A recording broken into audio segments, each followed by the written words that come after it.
Behold the lens. You know, it's easy to take this little tube of expensive glass for granted, but a lens does a lot more than just focus light onto a film stock. A lens's focal length has a great effect on the look and the composition of the shot, and the effects offered by a particular lens can be used by the filmmaker to shape our experience of the subject or situation on screen. Focal length just means the distance between the optical center of the lens and the film plane where the image is focused onto the film. Right now we're shooting with a 16mm camera using a lens with a 25mm focal length, which is in the middle of the road normal zone that approximates the way our own lenses, otherwise known as eyeballs, see and experience the world in terms of depth of field, movement, and perspective. Right. So let's start with perspective. Perspective simply means the way objects appear in relation to one another in depth. Corey back there and Max in the middle are farther away and are thus smaller than Shelley, who's just a few feet from the camera. How about some coffee, Shelley? Thanks. Anyway, you have a pretty good idea how far they are from each other because of your intuitive understanding of relative size. We know that Max is about 30 feet behind Shelley, and Corey is another 100 feet back because of how big Shelley is in comparison with them. But we can mess with perspective just by changing the focal length of the lens. We'll throw in a 9mm lens, which has a much shorter focal length than the 25mm we were just looking at. With a short lens, otherwise known as a wide-angle lens, depth is stretched. That's because short focal length exaggerates the effects of Perspective! Right.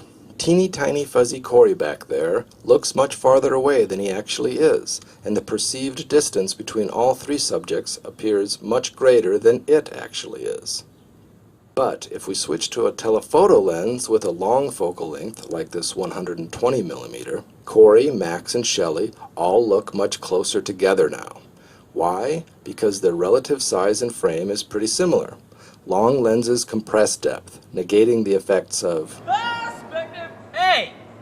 What about depth of field?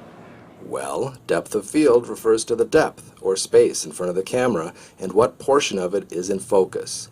You'll notice that Corey way back there and Shelley up front are both out of focus. That's because a long lens has a much narrower depth of field, and right now Max is the one occupying that little slice of focus.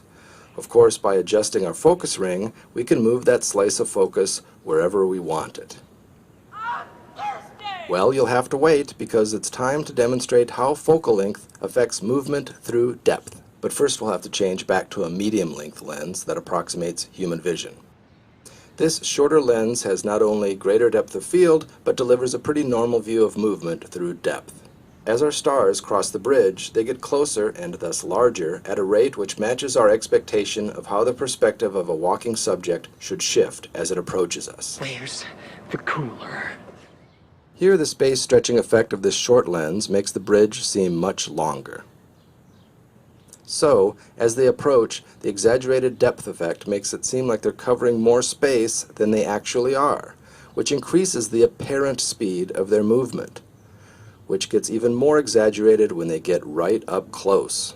On the other hand, throw in a long or telephoto lens that flattens the appearance of depth, and shoot the same subjects, walking the same distance, and their movement through depth seems slower, because their size changes very gradually, negating our expectation of movement and perspective. In other words, we can see they're walking, but it doesn't look like they're covering much ground.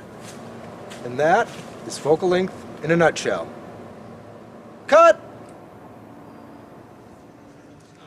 Andrew, we're going to be shooting the two. I talked to them, then I say, Foreground, how much, does it carry in a sort of a decent way? You can tell two people are back there. Oh, definitely. let's not rack this second time. We're just The first bit when they do that, now Tilly had a good question. When she says, you say depth of field, and then and Max says movement and perspective, when they say their lines, do you want Shelley to look back at them saying their lines? Yeah. Awesome. And then you do the same thing when he says perspective, right? Then both of you guys are looking back. Yeah. But you got to be really careful, and you got to play like Just iron neck kind of thing, you know, and do you want to, without looking. That sounds great. Robotic. Okay, that was good. Don't look at the light.